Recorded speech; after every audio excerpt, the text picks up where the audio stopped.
Hi everyone, it's Pamela Ferguson.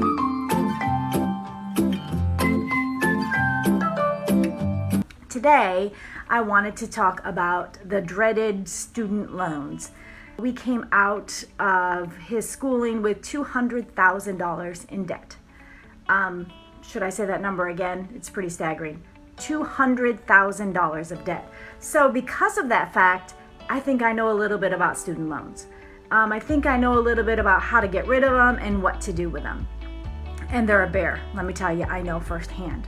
So the first thing you need to know, and some of this may seem obvious to some people, but to others it may not seem obvious. So we're going to kind of break it down, and if you know this already, that's great, and hopefully if not, you can learn something new. So the first thing you need to know is, first of all, when we had our loans, we had 21 loans, all different amounts and all different interest rates.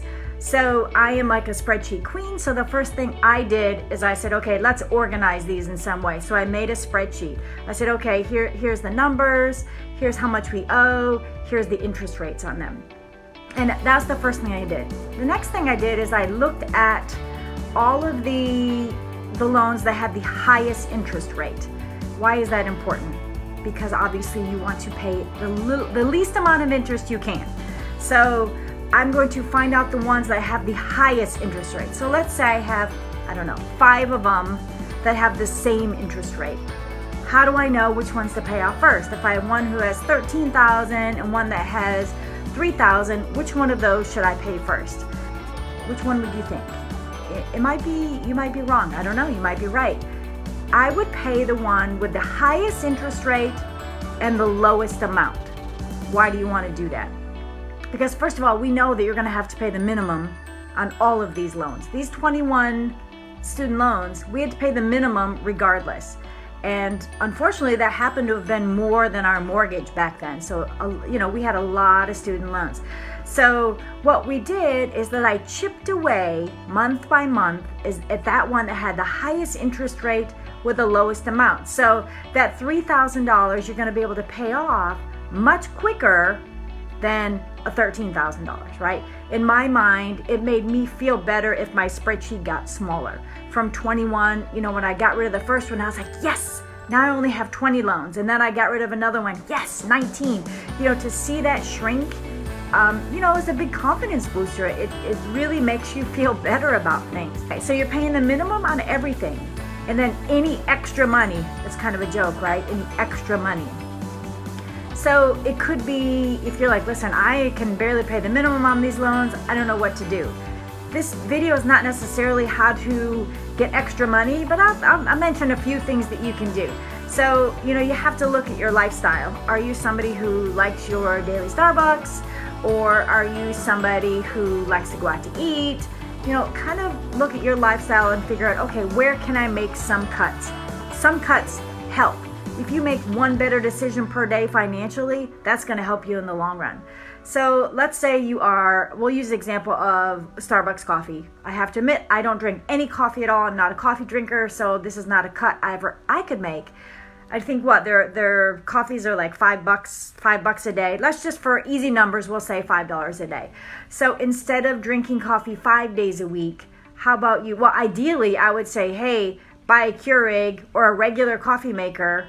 Might not be quite as good. I agree, might not be.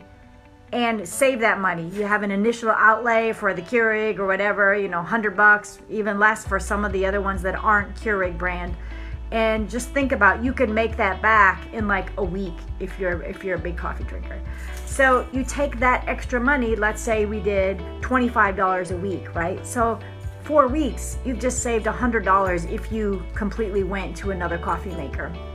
If that's too much, I get it. How about maybe doing it 2 times a week or 3 times a week, making cuts there. So $100 per month, you've got extra now. So you've paid your minimum on all of your payments, and that extra $100, I don't want you to split out amongst those, in our example, 21 student loans. Instead, I want you to take all of your extra money and put it directly to that loan.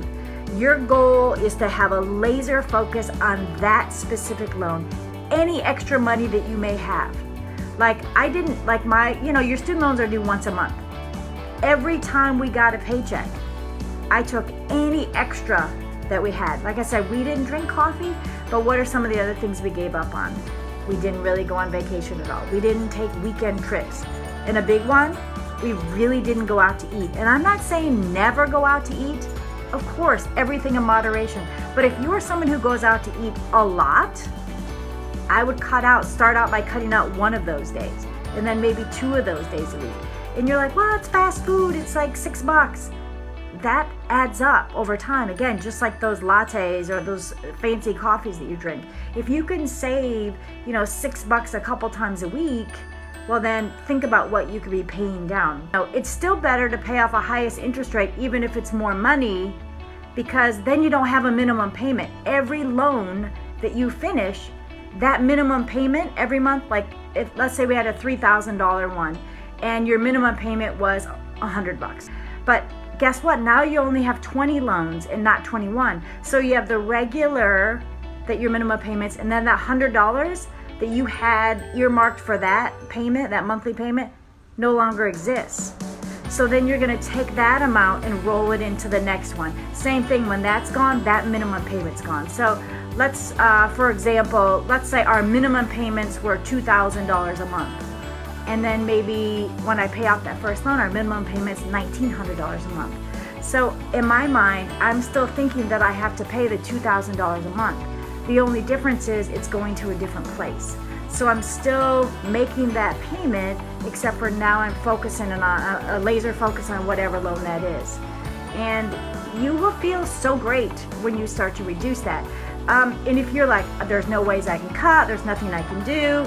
I mean, we could go on lots and lots of ideas about things that you can do, and, couponing and selling items and all sorts of things. But really, it's trying to live below what your current expenses are. And I would, if you're really struggling with finding extra money, a good way, it's kind of tedious, but it's helpful to see where you're spending your money, is to literally just write down everywhere you spend your money. And if you need to use like a debit card to do this, so you can, you don't have to literally write it down. You can see a statement and it's all listed. That's a good idea. But because you're thinking, well, I don't really spend a lot of money, but it's kind of like calories. These little snacks here and there add up. If you have questions about student loans and kind of how I kept focus and what to do, please reach out to me. But hopefully you have a great day, and maybe you learned something a little interesting today. So